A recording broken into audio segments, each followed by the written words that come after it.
So you want to collect vintage Kenner superpowers. Today we take a look at some of the trending prices and how much it might cost you to start your collection.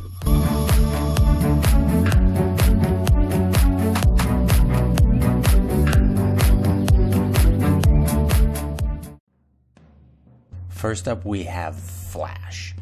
This is a super basic figure. You're going to find this one pretty easily. If you want to start your collection, start with Flash. Although I suppose his popularity could be on the rise with the upcoming Flash movie. But with it being ubiquitous, you're going to find it for a pretty low price.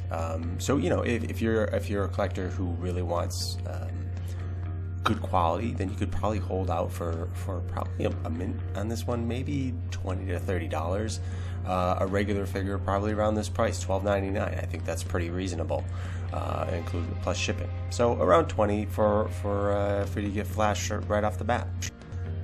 Next up, we have one of the most iconic superpowers figures that there is. Everyone kind of wants this figure. It's not super rare, but to find one with the cape in good condition, you know, still working, a little hard to find. Not too bad, but you know, people are willing to pay much more than, say, the Flash.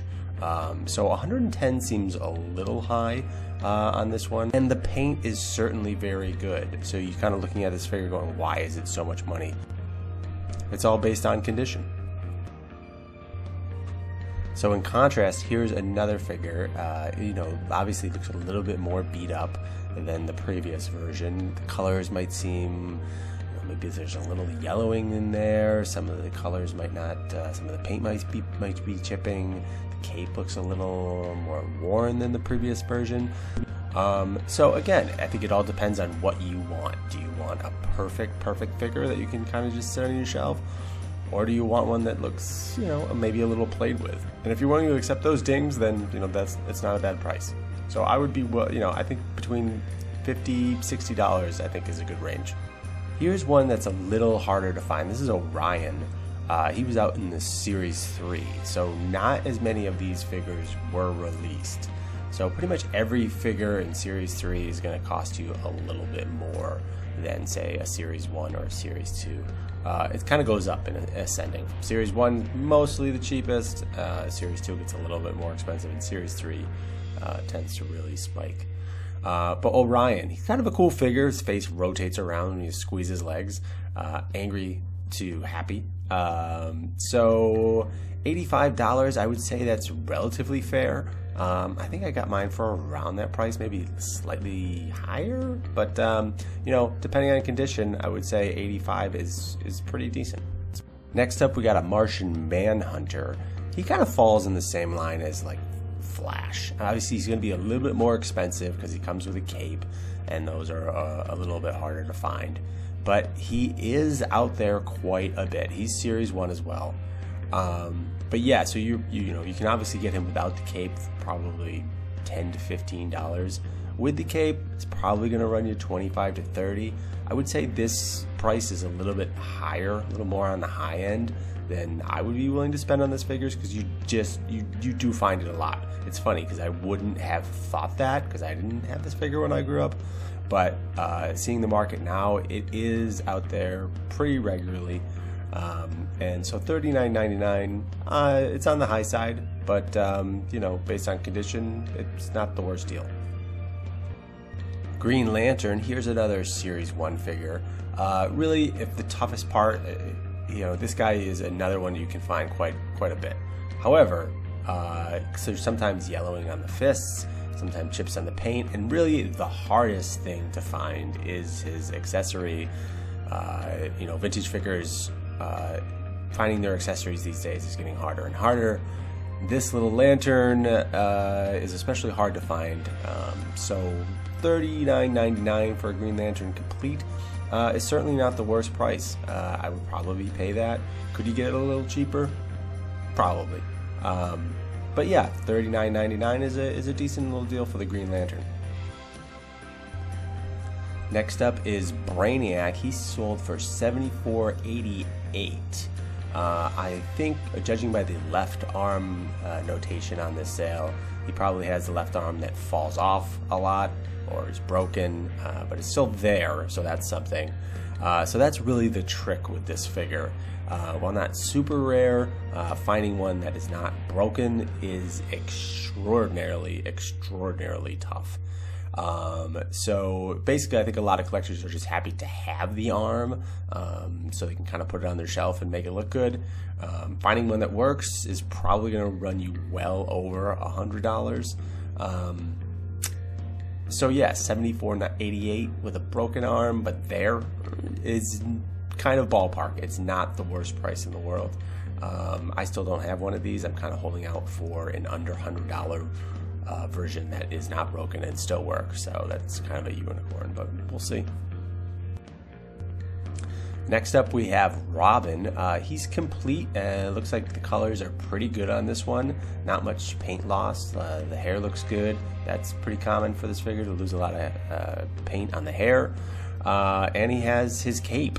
So the trick is, finding a cape that's obviously not fake. Those are kind of hanging out there, or reproduction. So yeah, I mean, trying to find one with these capes can be tricky. I have one. I think it's the real deal, but again, it's tough to tell sometimes. So obviously do your homework on that. $45 seems slightly steep for a figure that you can find pretty regularly, but again, it does have the cape. So I would probably look for one that's maybe slightly cheaper, maybe around the $30 mark. $45 does seem slightly over market. Next up is Superman. While pretty easy to find, he's very hard to find in really good condition with his cape that hasn't been worn. This one looks pretty darn good. So yeah, he's very easy to find. The cape is sometimes missing. A lot of the joints, for whatever reason with this figure, his legs tend to fall off. If maybe they're just squeezed too hard because of his punching action, I'm not sure. But yeah, I have two of them, and both of them are in pretty bad condition. So to find one that looks like this and hopefully works and has his action, then $38 is fairly reasonable. I think I would be willing to pay that for a complete one with relatively mint condition. Now we have one that's pretty tough to find. $185 for Mr. Freeze. So he's got his helmet, which is often missing and very hard to find. He's got his little spikes in his stomach that move back and forth. Those tend to break. He doesn't have his the piping that goes to the back. So to have this figure complete, not only is it rare, not only is it Series 3, but there's so many things that could go wrong with this figure, between the accessories and the piping in his stomach and the helmet that could be lost. And that's not even to mention condition. So $185, while probably a little high, that's not insane for this figure. Now we have Shazam.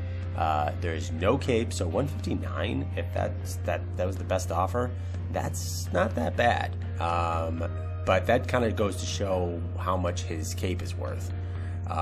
Usually there's go for around $300, so it's about half that. This one is Series 3. It's one of the harder figures to find complete. He's always missing the cape. So $159 just to have this in your collection, despite not having the cape, is reasonable. And again, it depends on what kind of collector you are. Do I mind? Do I want mine complete? Yeah, but if they're not, I just kind of have that representation of it. I'm kind of fine with that too, and I'm paying a little less. So I don't hate this price. But again, if you want a complete one, you're probably looking at $300 plus. So kind of something to keep in mind. Next up, we have the Penguin with his umbrella for about $50 plus shipping. So first blush, you're like, that's not bad. That's probably about market. However, look closer, and it's actually a repro handle. So I think a lot of times the actual handles break, and obviously this has been a reproduction item, but the top is original. So you know, I think this falls under buyer beware, certainly. But is that price fair even with that?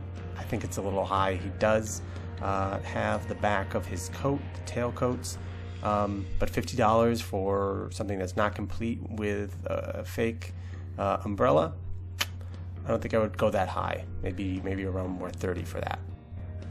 Thank you for joining me. I hope to do more of these updates as, you know, I continue to try and complete my superpowers collection and give you kind of just a look at an economical way to try and finish your superpowers collection.